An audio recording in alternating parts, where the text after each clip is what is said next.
Kepala Sekolah SLB Negeri 3 Martapura yang ulun hormati, dan Bapak Ibu rekan guru di SLB 3 Martapura yang berbahagia. Pertama-tama puji syukur alhamdulillahirabbil alamin karena pada pagi hari ini kita diberi kesehatan dan kemudahan dalam mengikuti kegiatan diskusi terkait dengan visi guru penggerak. Kedua kalinya salawat dan salam tak lupa kita curahkan kepada baginda kita Nabi besar Muhammad SAW beserta keluarga, sahabat dan pengikut beliau hingga yaumil akhir. Bapak dan Ibu, terima kasih banyak atas kehadiran yang semuanya yang berkenan meluangkan waktunya untuk bergabung dalam diskusi yang sangat penting kita pada hari ini, yang akan bahas dua topik krusial, di mana dua topik ini tentu saja berdampak jangka panjang terhadap perkembangan dan keberhasilan institusi pendidikan kita, yaitu terkait visi sekolah dan prakarsa perubahan. Visi sekolah merupakan fondasi yang menentukan arah dan tujuan jangka panjang dari sekolah kita. Sebuah visi yang jelas dan kuat bukan hanya menjadi pemandu bagi komunitas sekolah, tetapi juga membangun identitas dan budaya yang kita inginkan. Nah, dalam proses ini kita akan mengeksplorasi berbagai aspek. Salah satunya adalah kita akan membahas tentang kalimat rumpah. Bapak dan Ibu, calon guru penggerak kita sudah menentukan atau membuat visi guru penggerak, di mana visi tersebut tentu saja dikaitkan dengan visi sekolah masing-masing. Nah, harapannya adalah nanti ke depannya kita semua dapat membuat sebuah prakarsa perubahan untuk membentuk atau membuat visi yang berpihak kepada murid. Nah, dalam hal ini nanti Bapak Aan sebagai CGP akan memimpin diskusi secara sepenuhnya dari awal sampai akhir.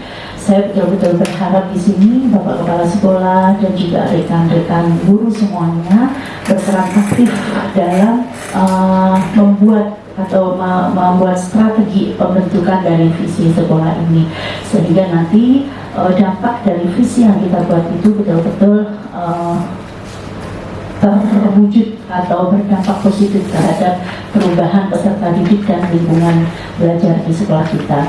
Itu saja yang bisa kami sampaikan. Selebihnya nanti ada sambutan dari Bapak Kepala Sekolah. Setelah itu nanti akan kita serahkan kepada Bapak Aan untuk memimpin diskusi kita.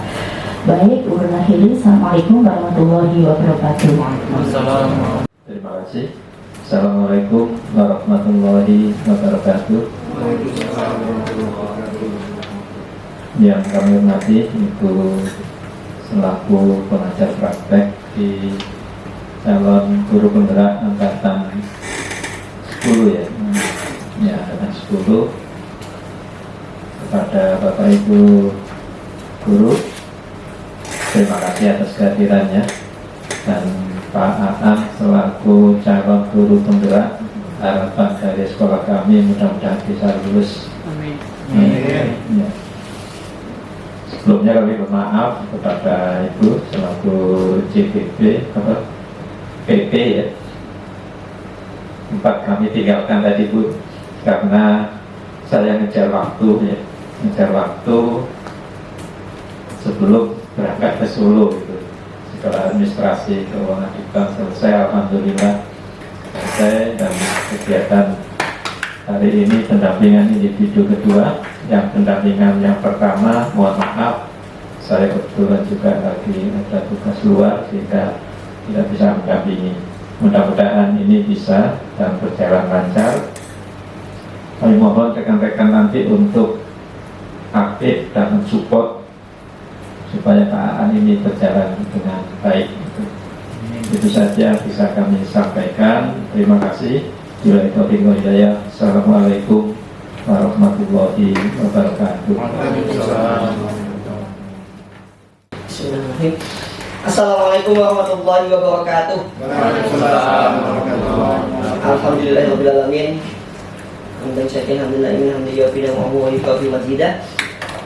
Puji syukur kehadirat Allah Subhanahu wa taala. Yang kami hormati Bapak Kepala Sekolah SLB Negeri 3 Martapura, kemudian Ibu Esti NH Yunitias selaku pengajar praktik calon guru penggerak angkatan 10, dan rekan-rekan guru teman sejawat yang luar biasa. Pada kesempatan pagi hari ini izinkan saya untuk nantinya akan memimpin diskusi tentang visi sekolah dan prakarsa perubahan sekolah, yang mana kita akan mematangkan kembali visi tersebut dan akan menjadikannya membenam pada diri kita sebagai tujuan untuk kita melangkah dan memajukan sekolah kita. Oke, baik teman-teman yang luar biasa, jangan tegang-tegang ya. Saya juga ikut tegang di malam terus. Ya, jadi teman-teman, sebagai informasi saja bahwa di sekolah kami, termasuk juga sekolah penggerak angkatan kedua, yang mana prosesi dari awal sampai akhir, bukan dari awal sampai akhir, dari awal sampai saat ini juga terus berjalan, dan nanti ada penyesuaian bahwa visi sekolah kita juga sudah terbentuk. Oleh karena itu nanti kita akan penguatan lagi bagaimana menindaklanjuti sebagai prakarsa perubahannya untuk program-programnya. Baik, sebelum kita melanjutkan ke sana, ke visi, kita akan merefleksi dulu. Bapak dan Ibu, bisa kita memejamkan mata sejenak, kemudian kita membayangkan wajah-wajah tersenyum yang semoga tersenyum murid-murid kita. Silakan, saya hitung dari 1, 2, 3 ya. 1, 2, 3. Ibu dan Bapak guru hebat, mata kita sejenak kita kembalikan kepada Sang Pencipta untuk sejenak memandang dari hati wajah-wajah murid dan harapan generasi depan kita. Bayangkan kita berada di dalam kelas. Oke, aku sebelumnya kita berada di depan kelas dulu menyambut kehadiran teman-teman atau murid-murid kita. Bagaimana, bayangkan si Rafiq Al-Mahbubi berjalan menggunakan tongkat, kemudian kita sambut dengan hangat, kita sebut namanya, kita rangkul ataupun kita jabat tangannya, dan kita sapa bagaimana kabarnya hari ini, apakah dia baik-baik saja, ataukah dia ada keluhan, ataukah yang dirasakannya sedang sedih. Menanyakan kabar tidak lantas kita mendapat jawaban selalu baik. Barangkali dari murid-murid kita itu ada yang sedang galau, ada yang sedang sedih, ada yang sedang tidak baik-baik saja, atau ada yang bisa jadi kebanyakan tugas nih, ada juga yang berpikir seperti itu barangkali. Tapi paling tidak harapan kita menanyakan kabar, kita menanyakan perasaan kepada ustadz didik kita adalah harapan yang baik, jawaban yang baik Pak, sehat Pak, semangat Pak, semangat Ibu, harapan yang selalu sehat Pak. Jadi kita bayangkan wajah Rafiq, wajah Ragil, wajah Yana, wajah Tia, wajah Ilham, dan wajah murid-murid kita. Mereka datang ke sekolah itu penuh dengan semangat, dengan langkah tegak, dengan halidah. Langkah halidah itu meski kecil, dia begitu kuat untuk melangkah. Kita bayangkan itulah bagaimana membawa mereka menjadi pribadi yang luar biasa, bagaimana membawa mereka nantinya mempunyai visi kita sebagai guru untuk memberikan jalan mereka untuk mencapai cita-cita tertinggi mereka. Oke, baik, silakan Bapak Ibu bisa dibuka kembali matanya. Ini sebagai refleksi kita. Saya juga demikian bahwa murid kita adalah tujuan bagaimana kita di Google Merdeka ini memerdekakan peserta didik, meskipun dengan berbagai kegiatan, berbagai administrasi dan sebagainya. Paling tidak ada dasar-dasar yang dari pembelajaran Ki Hajar Dewantara yang saya dapat terima, bahwa ada kemerdekaan dari peserta didik yang memang harus kita wujudkan. Bagaimana peserta didik itu tidak terkendala oleh materi mungkin yang menyulitkan. Ada materi-materi esensial yang kita perlu berikan seluas-luasnya. Apalagi bagi teman-teman tunanetra, teman-teman di SLB, sangat luar biasa kita sebagai guru untuk memberikan wawasan yang seluas-luasnya, berbagai materi. Pak Rian mengajarkan puisis, Pak Eka kemudian mengajarkan tentang UMKM atau usaha kewirausahaan. Jadi itu dijadikan momen kita untuk memberikan seluas-luasnya wawasan kepada peserta didik kita, agar nantinya, karena tujuan akhirnya adalah peserta didik kita tidak hidup di zaman saat ini, tapi zaman nantinya dia harus sudah bisa belum OM, sudah bisa belum melek teknologi, sudah melek belum baca tulis dan lain sebagainya. Itu kedepannya akan kita perjuangkan sama-sama. Oke, baik Ibu Bapak, sebelum lanjut lagi refleksi yang kedua, di pojok kiri ini kalau Bapak Ibu perhatikan ada wajah Iksan, salah satu alumni SLB kita juga, yang saat ini sedang menempuh perkuliahan di PGRI Jember, mengambil pendidikan luar biasa. Mari kita dengarkan puisi yang dia bacakan. Jikalau aku berdiri di pantai Riau, aku mendengarkan lautan Hindia bergelora membanting di pantai Riau itu. Aku mendengarlah saja Indonesia.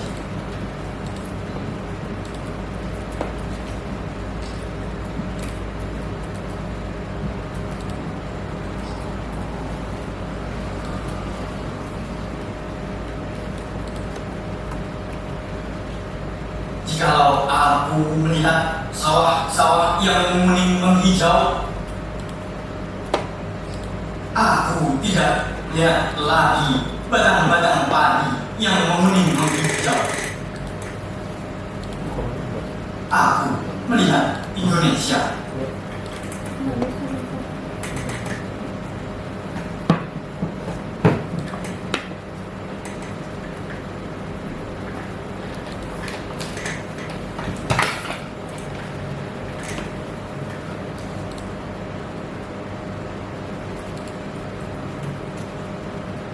Jikalau aku melihat gunung-gunung Merapi, Semeru, Merbabu, Tangkuban Perahu, Kelabat, dan gunung-gunung yang lain, aku melihat Indonesia.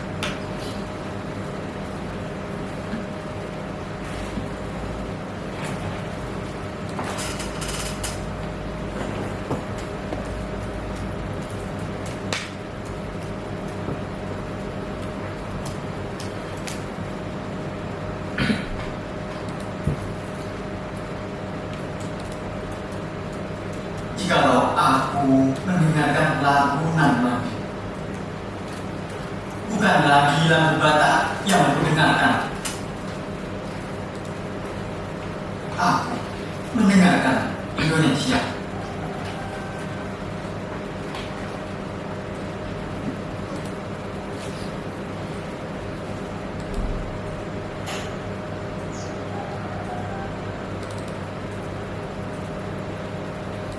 Jikalau aku mendengarkan Pangkur Palaran, bukan lagi Pangkur Palaran yang kudengarkan.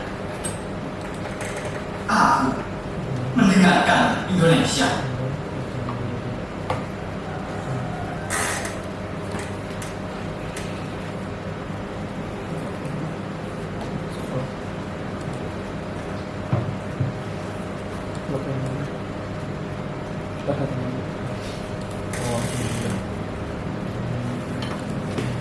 Jikalau aku mendengarkan orang bernyanyi Olesio,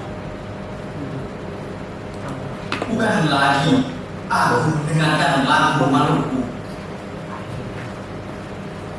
Aku mendengarkan Indonesia.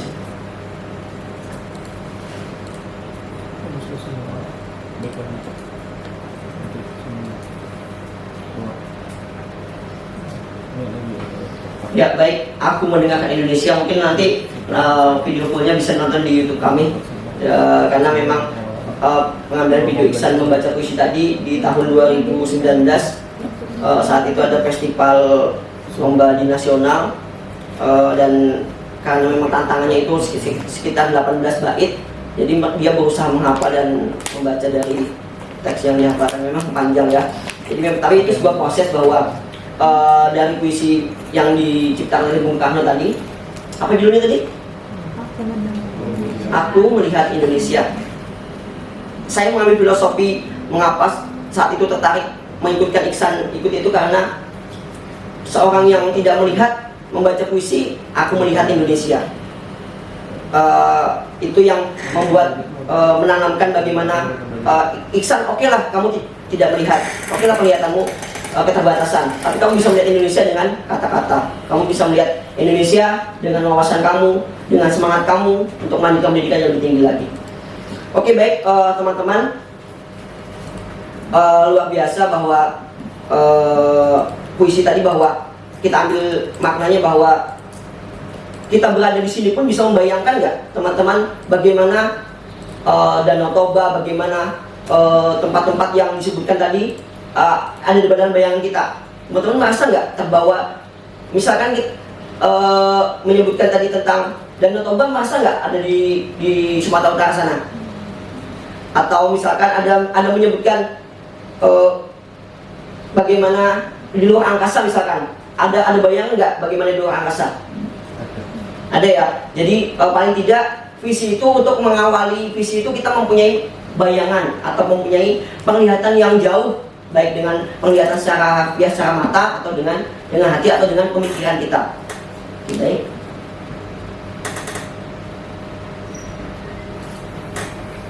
Nah, baik. Jadi visi kalau memang dari KBBI adalah kemampuan untuk melihat pada inti persoalan, makna dari kata visi tersebut. Kemudian juga ada pandangan atau wawasan ke depan. Kemudian kemampuan untuk merasakan sesuatu yang tidak tampak melalui kehalusan jiwa dan ketajaman penglihatan. Meski penglihatan tidak mesti dari mata ya, dari hati dengan perasaan yang lain bisa kita melihat. Kemudian apa yang tampak dalam khayalan. Kemudian penglihatan juga sebagai pengamatan. Ya. Nah, kemudian apa hubungannya dengan visi sekolah gitu ya? Jadi visi sekolah adalah cita-cita bersama pada masa mendatang dari warga satuan pendidikan yang dirumuskan berdasarkan masukan dari seluruh warga satuan pendidikan. Kemudian bagaimana visi itu dibentuk? Menggambarkan bagaimana peserta didik menjadi subjek dan tujuan jangka panjang satuan pendidikan dan nilai-nilai yang dituju berdasarkan analisis karakteristik satuan pendidikan. Kemudian visi harus memberikan panduan atau arahan serta motivasi. Kemudian visi harus tampak realistis, kredibel dan atraktif, sebaiknya mudah dipahami, relatif singkat, ideal dan berfokus pada mutu serta memotivasi setiap pemangku kepentingan. Ini saya ambil dari buku Panduan Pengembangan KOSP 2022 di ruangan Bapak juga. Saya baca bahwa visi ini memang dibentuk berdasarkan poin-poin tadi. Jadi nanti kita selanjutnya akan membaca beberapa visi yang mungkin akan menjadi tonggak kita untuk melangkah di sekolah ini. Oke, jadi dari beberapa data yang saya dapat, visi SLB ada 3 mata kurang. Mungkin nanti Bapak bisa mengoreksi bahwa SLB ini kan dari 1962 ya. Dulu zamannya masih SLB Fajar Harapan. Kemudian mungkin ada perubahan visi, saya belum tahu. Tapi dari 62 sampai 2021 terakhir yang saya dapat itu di web itu ada di 2017-2015 itu visinya masih berbentuk, yaitu membentuk peserta didik yang bermartabat dan mandiri dengan bekal iman, ilmu dan amal. Itu visi awalnya. Kemudian alhamdulillah di 2021-2022 sekolah kita menjadi sekolah penggerak, dan prosedural untuk mengembangkan visi misi termasuk dalam KOSP sudah dijalani. Bapak juga dengan luar biasa untuk merangkul teman-teman, menghimpun warga sekolah untuk membuat visi yang sesuai dengan yang diinginkan oleh warga SLB khususnya. Kemudian visi yang 2022 sampai sekarang yaitu adalah mewujudkan peserta didik yang berkarakter, berwawasan luas dan peduli lingkungan dalam semangat profil pelajar Pancasila. Apakah ada perbedaan menurut Ibu Bapak dari visi yang 2021 ke bawah itu sampai ke sini? Ada perbedaan? Banyak. Tentu ya ada perbedaan. Dari kalimatnya juga ada perbedaan ya. Dari visi yang pertama, membentuk peserta didik yang bermartabat.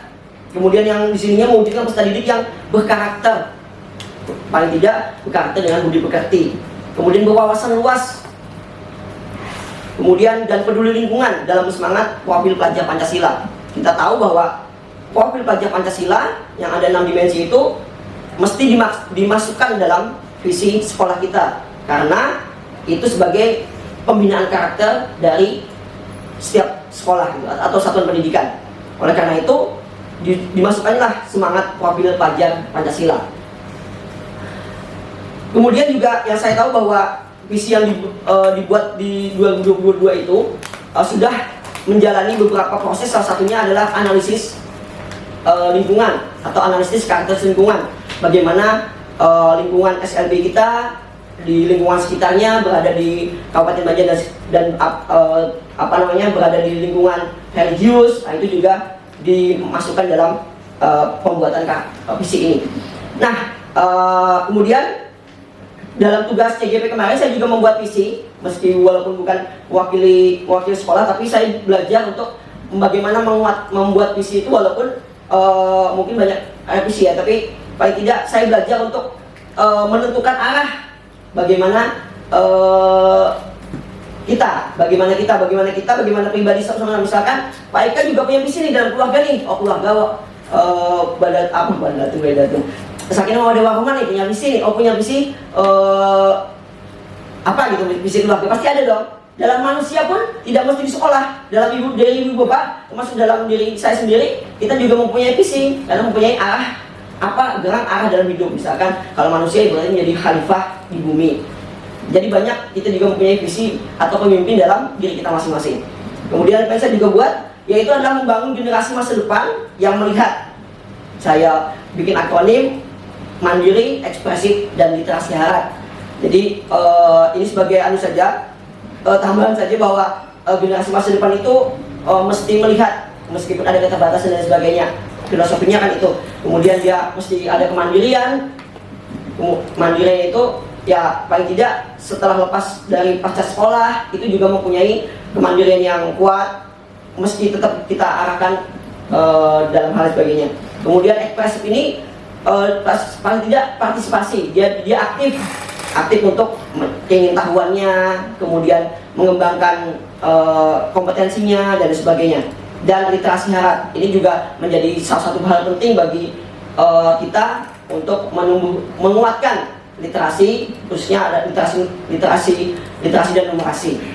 Oke, itu ya. Baik, kemudian, nah setelah tadi kita kembali ke visi yang di sekolah penggerak tadi, karena memang ini sudah menjadi visi kita. Tapi menurut Bapak Ibu, bagaimana visi ini? Apakah sudah mewakilkan Ibu Bapak untuk kita menjadikan landasan kita melangkah bergerak di SLB Negeri 3 Mata Kuat? Bagaimana Ibu Bapak? Untuk ini Pak, untuk yang nomor 2, yang 2022 sampai sekarang, mewujudkan peserta didik yang berkarakter, berwawasan luas, dan peduli lingkungan dalam semangat profil pelajar Pancasila. Ada yang mau berpendapat sebelum kita membahas nanti ada di kalimat penumpang? Oke, disimpan dulu ya, nanti bertanya mungkin di waktu selanjutnya. Oke, kemudian setelah didapatkan visi, anggap misalkan nanti visi ini kita kunci, kemudian kita akan melakukan menjabarkan misi. Kalau di bahasanya teori sini adalah prakarsa perubahan. Bagaimana kita memantik program-program itu harus ada perubahan yang menuju ke visi tadi. Jadi prakarsa perubahan itu adalah penyataan prakarsa perubahan adalah gambaran upaya nyata yang memungkinkan gotong royong dalam meningkatkan kualitas pembelajaran murid berbasis aset atau kekuatan, ditulis dalam bentuk kalimat, dimulai dengan kata kerja dan memanfaatkan kata, frasa atau diksi yang kuat dalam rangkaian kalimatnya, sedemikian rupa sehingga mudah dipahami maksudnya dan dapat menstimulasi bayangan akan inisiatif atau tindakan kegiatan yang harus dijalankan demi mewujudkannya. Ini menggunakan teori atap nantinya aset, tantangan, aksi, dan pelajaran atau perubahan. Ya, kalau yang visi tadi, saya yakin bahwa bagaimana visi kita ini bisa menggerakkan hati. Kadang kalau di CGP biasanya diingatkan, kalau kayak udah masalah, banyak tugas, apa niat kamu belum daftar CGP? Ya gitu ya. Jadi mungkin ini sama dalam perjalanan hidup kita juga kadang kita masalah, aduh banyak tugas sih, banyak ini. Tapi kadang ingat lagi, oh kita sebagai apa di sini? Oh sebagai manusia, sebagai guru, memang ada tugas yang memang diwajibkan untuk kita kerjakan, gitu ya. Nah baik, ini kita bermain di kalimat tumpang. Silakan Bapak Ibu baca sambil saya jelaskan. Karena di sini memang ada Pak Opi. Pak Opi ini juga salah satu guru tunanetra di sekolah kami. Ada Pak Opi, kemudian Pak Abdul Ramansyah dan Pak Aris Pramono. Jadi Pak Opi izin saya bacakan Pak Opi ya. Kalimat tumpang yang mesti nantinya kita bayangkan ini sebagai cita-cita untuk murid kita, ya akan kita selaraskan menurut Bapak Ibu, dan nanti kita jadikan kalimat yang benar-benar menjadi penguat kita untuk sebagai guru itu kayak aku turun sekolah nih, oh ingat anak murid walaupun anak bina juga, tapi anak murid ya juga gitu nah katanya, karena kita dalam kerjaan ya. Oke baik. Oke, kalimat tumpang, cita-cita untuk murid. Kita memimpikan murid-murid yang titik. Ya nanti Bapak Ibu saya bagikan sticky note, nanti silakan ditulis, nanti kita susun untuk mengisi kalimat tumpang ini. Yang pertama, kita memimpikan murid-murid yang apa? Apa yang Bapak Ibu mimpikan dari murid-murid kita tadi? Bayangkan lagi wajah siapa misalkan, wajah si Rafiq, wajah si Arya yang sedang pengobatan, wajah Nurul juga yang sedang sakit. Mudah-mudahan mereka terus diberikan kekuatan untuk mendapatkan pengobatan yang terbaik. Amin. Kemudian kita mimpikan ya murid-murid yang seperti apa nih? Bayangkan wajah-wajah mereka itu. Wajah Halidah, wajah Halidah gitu ya. Wajah Halidah, wajah siapa? Bu Odah yang bahasa Inggrisnya wajah si Setiawati yang kadang dia masih malu-malu untuk berbicara. Bayangkan wajah Setiawati memimpikan apa dari ibu bapak sekalian, ya? Itu yang pertama, kita mimpikan murid-murid yang bagaimana. Kemudian yang kedua, kita percaya bahwa murid kita adalah apa?